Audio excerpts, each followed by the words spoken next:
بینەرانی خۆشەویستی تەلەڤیزیۆنی پەرتۆ لەم بەشە لە بەرنامەکەمان وتوێژێکمانە بێت لەگەڵ عرفان کەریم ئەندامی مەکتەبی سیاسی حیزبی کۆمونیستی کرێکاری کوردستان.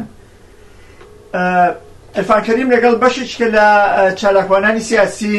دەستیان داوەتە پێکهێنانی هێزی وێرگری جەماوەری لە عێراق و هەروەها کوردستانی عێراق. سەبارەت بەم مەسەلە و چۆنێتی کاروباریان و ئەهەمیەتی ئەم کارەیان ئێمە ئەم وتوێژەمان تەرتیبداوە کە سەرنجانی بۆ ڕاکێشین. عرفان کەریم زۆر سپاس لەوەی کە بەژاریت کرد لەم وتوێژەیە. سپاس بۆ ئێوەش، سڵام بۆ بینەرانی تەلەڤیزیۆنی پەرتۆ. دوای ئەوەی کە داعش هێرشی کردە سەر کوردستانی عێراق و مووسڵی گرتەوە و هەروەها پەلامارێکی وەحشیان و درەندانەی داوەتە سەر ئەو مەنتەقەیەوە خەڵکێکی زۆری کۆمەڵ توش کردووە، دیارە دەستان داوەتە کارێکی زۆر با ئەرزش کە لێرەوە لەم تەلەڤیزیۆنەوە پێویستە دەستخۆشانەتان لێ بکەین بۆ ئەوەی کە هێزێکی ئاوا خەریکن پێگەێنن لە بەشەکانی جۆراوجۆری کوردستان. ئەکرێ بۆ بینەرانی تەلەڤیزیۆنی پەرتۆ ڕوونکەنەوە کە سەرەتا ئەم کارەتان چۆن دەست پێ کرد و چه شتێک بوو بەباسیەوەی کە دەست بدەنە پێکهێنانی هێزێکی چەکدار کە لە 20 مانگی ئەوگۆستا ئەم کارەتان کرد؟ بەڵێ زۆر سپاسی بەڕێزەکەم بۆ ئەم دەستخۆشیە. ئێوارەکو ئاگادارن بەشێکی زۆری خەڵکی ماڵێنراکانی ئەو ناکە و ئاگادارن بە دوای ئەوەی گروپی تۆرۆریستی داعش پەلاماری شاری مووسڵیدا و لە مانگی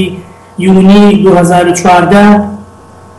و دەستی کرد بەسەر چەند شار و شارۆچکەیەک لە عێراقدا، بەدوای ئەوەش پەلاماری چەند شار و شارۆچکەیەکیدا لە کوردستانی عێراق، بەدوای ئەوەی کە دەستی کرد بەسەر ئەو ناوچانەیە، دەستی کرد بە قەتڵ و عام و کوشتن و کردەوەی تێڕیستی و کوشتنی ژنان و گولەبارانکردنی خەڵکی مەدەنی و ئەمانە، ئاشکرا بوو بە مەترسیەک بۆ سەر خەڵکی کوردستان، بۆ سەر عێراق. ئەم مەترسیە پێویستی بەوە بەری پێبگیرێ، پێویستی بەوە بوو بەرەیەکی بەرفراوانی چەکدار لە بەرامبەر ئەم هێزە دەرەندێ بوەستێتەوە. بەدوای ئەمە بەدەر لە سوپان و هێزی پێشمەرگە ئێمە دەمان بینی ئەم گروپە چەکداریە، ئەم گروپە تیرۆریستە پەلاماری خەڵکی سیڤیلەدا و هەندێک شار و شارۆچکە زۆر بە ئاسانی دەستی پێەکە و هەندێک باڵێن کاری نهێنی بەنێوان چەند حیزبێکی ناسیۆنالیستی کوردی لەگەڵ گروپەکانی تیرۆریستی داعش ئەکرێت و خەڵکی سیڤیل، خەڵکی مەدەنی ئەبنە قوربانی ئەم کارانە. زۆر بە ئاسانی ئەم گروپە تیرۆریستیە پەلاماری بۆ نمونە شارۆچکەیەکێدا و دەستی ئەگرت بەسەریا و بە سەدان کەسی ئەگرت و وەکو دی پاشان چەندین کەسی بەدەیان کەسی گولەبارانە کرد و چەندین ئافرەت دەستدرێژی سێکسیان ئەکرا سەر. ئێمە کە ئەم مەترسیانەمان بینی بڕیارماندا کە لە بەرامبەر ئەم مەترسیە هێزێکی بەرگری جەماوەری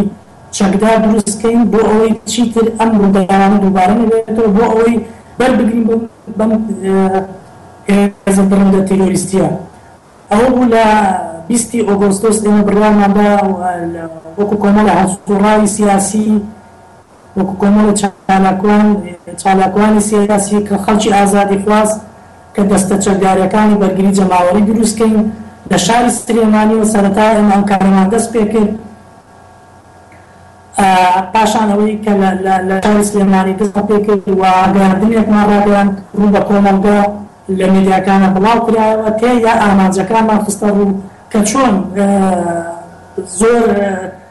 کارێکی حیاتی ئەمە بەربگرین بە بەم کردەوە تیرۆریستیانە چۆنەکرێت لە ڕێگەی هێزی جەماوەریەوە بەربگیرێ بەم هێزە تیرۆریستیە. کاری ئەمە ئامانجی ئەمە لەو ڕاگەیاندنە ئامانجەکەمان ڕاگەیان و شێوازی حتا شێوازی دروستکردنی ئەو دەستە چەکداریانمان خستە ڕوو کە ئەکرێ جەماوەر خەڵکی ئازادی خواست لە شوێن و کار و ژیانی خۆیانە دەستە چەکداریەکان دروست بکەن و ئامادە بن هەر مەترسیەک کە ڕوبەڕوویان ببێتەوە. ئەو بوو لە شاری سلێمانی دروستمان کرد و ڕووبە کۆمەڵگا گەیان پاشان سەرداری چەند شار و شارۆچکەیەکمان کرد لە کوردستان و لە عێراقدا. ئەکرێت پرسیار لێ بکەم کە لە کوردستانی عێراقا دەیان ساڵە خەباتی چەکدارانە وجودی هەیە، خەڵک ئاشنان بەمە هێزی چەکداری تایە، دفاعیان کرۆ لە خۆیان یا بە بۆنێ ئەم ئەحزابەوە یەکارایە کراوە. جیاوازی ئێوە چییە بێ لەگەڵ ئەو ئەحزابە ناسیۆنالیستی کە ئێستا هەن و لە ساحەکەیە هەن و شەڕەکەن؟ ئێوە بۆچی ئەم زەرورەتە یعنی خەڵقاوە لەوێ؟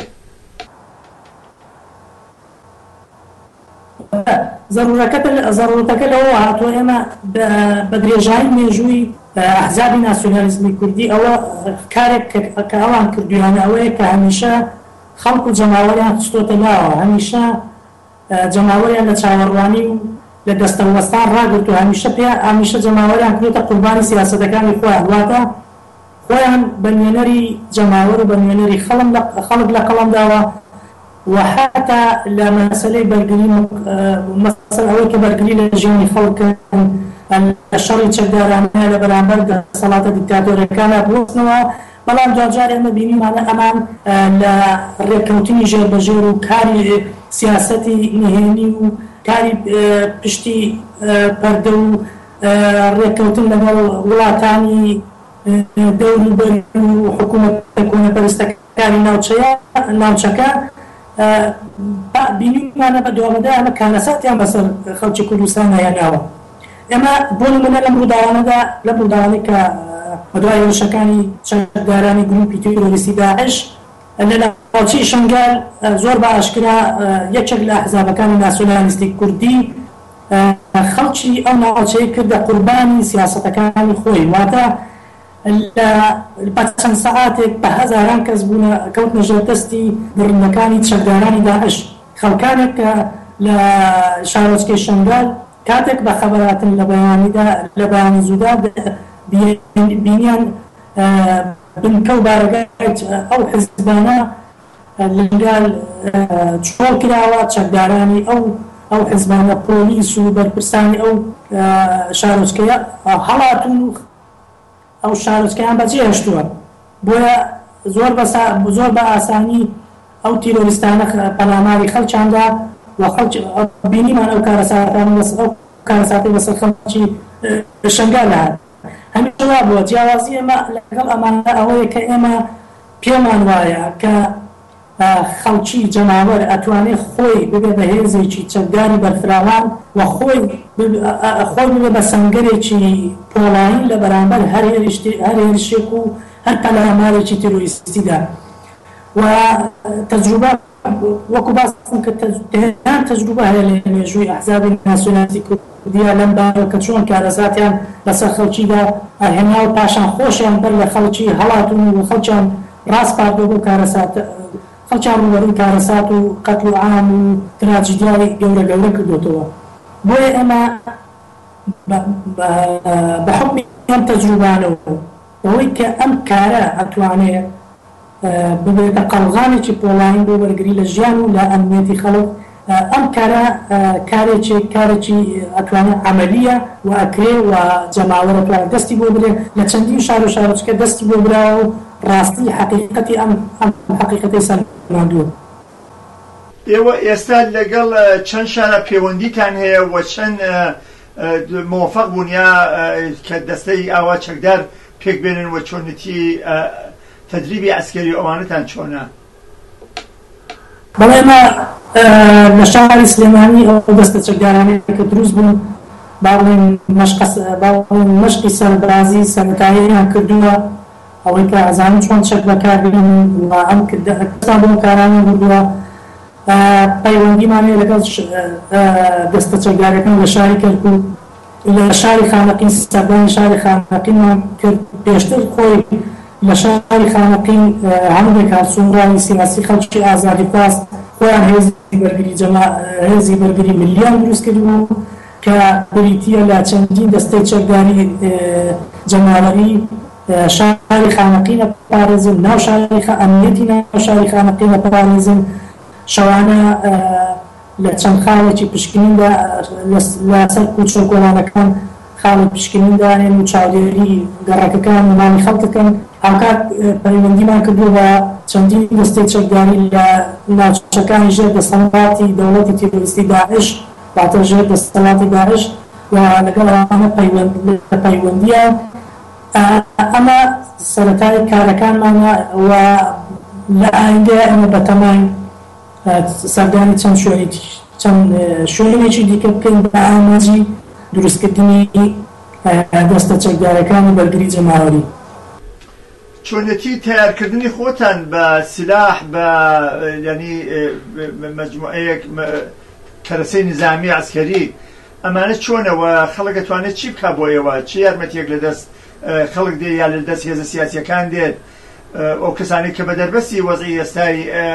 عێراق و کوردستانن کە بتوانن نەچێتە ژێر ڕکێفی جەریانێکی وەحشی وەکو داعش و هەتا لە داهاتووە قەتعەن هێزی کۆنەپەرست لە عێراق کەم نییە بەداخەوە دوای ئەو سەرهەڵدانی دوای ئەو هێرشەی کە ئەمریکا کردی بۆ سەر عێراق ئەمانەش هەمووی لە داهاتووە دوور نییە کە بەربەرەکانی جدیتر بێتە پێشەوە. بەڵێ ئەمە پێمان وایە خەڵکی کوردستان و هەر جیهەتێک یا هەر حیزبێکی سیاسی کە پێی باشە بەربگیرێ بە تیرۆریزمی داعش و هاوڕایە لەگەڵ ئێمە کە هێزی بەرگری جەماوەری وەسیلەیەکی فعالە بۆ بەرگرتن بە تیرۆریزمی داعش بە بڕای ئێمە پێویستە هاوکارمان و زۆر پێویستە کۆمەکمان بکەن لە هەر ڕێک کە پیان نەکرێ ئەوەی کە بانگەوازی خەڵک بکەن بۆ دامەزراندنی ئەم دەستە چەکدارانە ئەوەی کە یانە کۆمەکی مادی بێ هەر کۆمەکێک کە خۆیان لە تواناییاندا هەیە. ئەمە پێمان وایە بەرگردن بە تیرۆریزمی داعش کاری هەمومانە کاری هەر کەسێکی ئازادی خوازە کاری جەماوەرە کاری هەر حیزبێکی سیاسی یعنی بەدەر لە بیرکردنەوەی سیاسی بەدەر لەوەی چه ئایدۆلۆژیایەکی سەر بە چه حیزبێکی سیاسیە لە ئێستادا بەرگردن بە تیرۆریزمی داعش هەرچی هەمووانە ئەم مەترسیەکە بۆ سەر تەواوی کۆمەلگا و تەواوی کۆمەلگا پێویستە بەرپرسیارەتی خۆی لە بەرامبەر ئەم کارەدا ڕابگەێنەوە ئەوەی کە کۆمەکردن بە ئێمە لە شاری سلێمانیە ناونیشانمان دیارە لە سەر تۆڕی کۆمەڵایەتی لەسەر فەیسبووک ئێمە پەیجێکمان هەیە بە ناوی هێزی بەرگری جەماوەری لە ئەدرێسی ئیمێلی تایە لە سایتەکان ئێمە ڕاگەیاندنەکانمان بڵاو کراوەتەوە و تا حدێکی باش لە چەندین دەستگا ڕاگەیاندن ئەم کارە ناسراوە هەر کەسێک کە پێی باشە ئێمە ئامادەین هاوکاریان بکەین و هەر پێشنیارێکیانە لە ڕاستای بەهێزکردنی هێزی بەرگری جەماوەری ئێمە ئامادەی کۆمەکیان بکەین ئێمە ئامادەی قسە و باسییان لەگەڵ بکەین بە یەکەوە کار بکەین هاوکاریان بکەین بۆ ئەوەی ئەم شێوازە لە کاری بەرگری جەماوەری لە هێزی مستەلەحی جەماوەری بێتە ئەگوویەکی زۆر کاریگەر زۆر فعال کە بتوانێت شکست بە تیرۆریزمی داعش و شکست بە بەو تیرۆریزم ببینێت کە ئێوێ کە خەڵکی کردوتە ئامانج خەڵکی سیڤیل و خەڵکی ئازاد تەواوی خەڵکی ئامانجی کارە تیرۆریستەکانی خۆی. عرفان کەریم لە ئێرانیشەوە گویان لە دەنگی ئێوەیە و ئەم مقابلەی تەلەڤیزیۆنی بینن و داهاتووشا لەسەر یوتیوب دانرێت ئێوە چه تەوسیەکتان هەیە یا چه داخوازیەکتان هەیە خەڵکی کوردستانی ئێرانی ژەگە بیان و یارمەتیەوە بدەن چۆن نەتوانن یارمەتیتان بدەن یا لە چه حەدێکا پێتان خۆشە کە ئەگەر بەپێی مەجالیان لەو سنوورانەیە کە هەن و دەستڕستیان هەیە بە ئێوە چیتان بۆ کەم باشە؟ بەڵێ ئەمە زۆر پێشوازی لە هەر کۆمەکێکەکەین لە هەر ئینسانێکی ئازادی خواز لە هەر گروپێک لە هەر حیزبێکی سیاسی ئەمە چاوەڕوانی ئەوەین کە خەڵک ئەم کاری ئەم بیرۆکەی ئێمە لە ناو خەڵکیدا پەرە پێ بدەن ئەوەی کە هەر جۆرە کۆنتاکتێکی یانێ هەر جۆرە پەیوەندیەکیان هەیە لە کوردستانە ئەوەی کە پشتیوانی لەم کارە بکەن بۆی کە خەڵکی هان بدەن کۆمەک بە ئێمە بکەن بۆی کە بە خەڵکی بڵێن ئەم شێوازە لە کار، ئەم شێوازە لە بەرگری جەماوەری، ئەم شێوازە لە کاری مسلحی جەماوەری کارێکی فعالە بەوەی کارێکە دەست کردەیە و خەڵکی دەتوانێت دەستی بۆ بەرێت. بۆ ئەوەی زیاتر ڕۆشنەکەمە سەر ئەم شێوە لە کاری جەماوەری، کاری مسلحی جەماوەری ئەوەیە بۆ نمونە لە گەڕەکێکە لە هەر شارێکدا بێ خەڵکانێک کە لە شوێنی ژیانی کاری خۆیاندان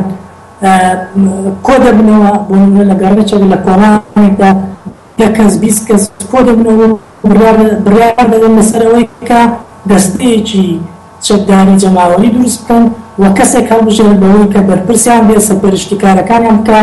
هەر ئەو دەستانش دەتوانن پەیوەندی بکەن لە شوێنێکە دەستەیەکە دروست بکەن لەنێو خۆیاندا پەیوەندیەکی بەرفراوان دروست بکەن بەوەی کە ئەم کارە بە شێوازە بسێنێکە لە شار و شارۆچکەکانە بڵاو بێتەوە و بتوانن بەم شێوازە بتوانن چۆن بەوەی بەرەیەکی بەرفراوانی دەستەی چەکداری لە نێو شار و شارۆچکەکان ئامادە بێ و مسلح بێ و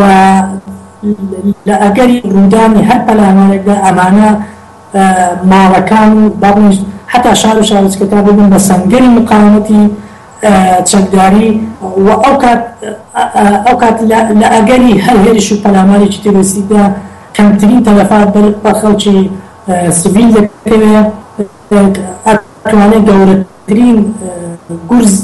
لە تێرۆریستان بێ بەوەی کە هەموو ماڵێک دەبێت بە سەنگەرێک لە بەرامبەر تێرۆریستەکاندا.